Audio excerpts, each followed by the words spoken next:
Le manque d'eau et d'électricité de qualité, la cherté des aliments de première nécessité, le phénomène dit des bébés noirs et bien d'autres problèmes encore qui minent durement le quotidien des Congolais sont autant de défis évoqués ce samedi 28 janvier au cours d'une conférence de presse par Dave Ufrem Mafoula, président du parti Les Souverainistes.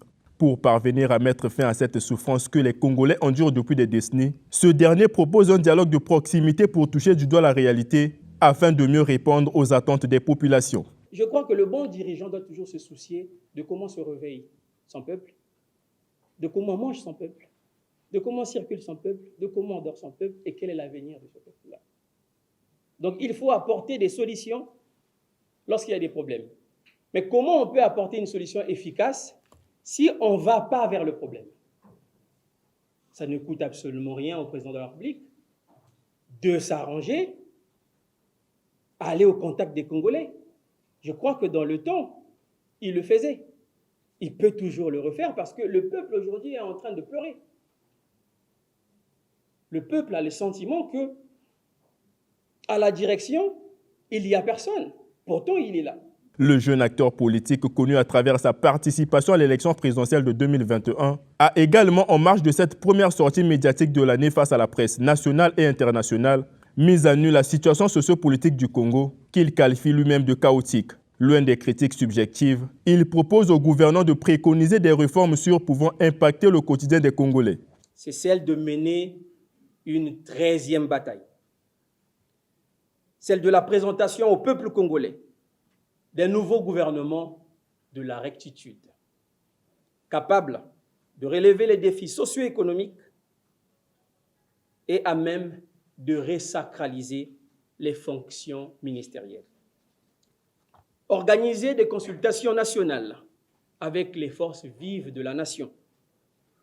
Ouvrir un nouveau chapitre du quinquennat pour la réinvention des idées en organisant un grand débat national sur toutes les thématiques en laissant s'exprimer toutes les intelligences pouvant participer au redressement et à la transformation de notre pays. Comme rien ne peut se faire à l'opposition sans épingler le dossier des prisonniers dits politiques, à l'instar de Jean-Marie Michel Moukoko et André Okombi Salsa, le président du parti Les Souverainistes réitère ici les appels de libération de ces derniers sans condition. Les deux candidats à la présidentielle de 2016 ont été condamnés chacun à 20 ans de prison pour trouble à l'ordre public. Qu'est-ce qui peut aujourd'hui être capable de pardonner? Qu'est-ce qui peut aujourd'hui être capable de reconstruire si on ne part pas sur cette base, cette valeur qui est l'amour? Le président de la République est conscient que derrière Okombi, derrière Moukoko, il y a une bonne portion de notre peuple congolais. Et tous ces Congolais attendent une réponse qui sera non seulement forte, mais une réponse qui sera sage de la part du président de la République de libérer, ici je ne vais pas utiliser le terme des prisonniers politiques, mais ses frères. Il est opposant, oui, mais Dave Ufrem Mafoula se dit toujours ouvert à apporter sa pierre à l'édifice, à condition qu'il soit consulté au préalable.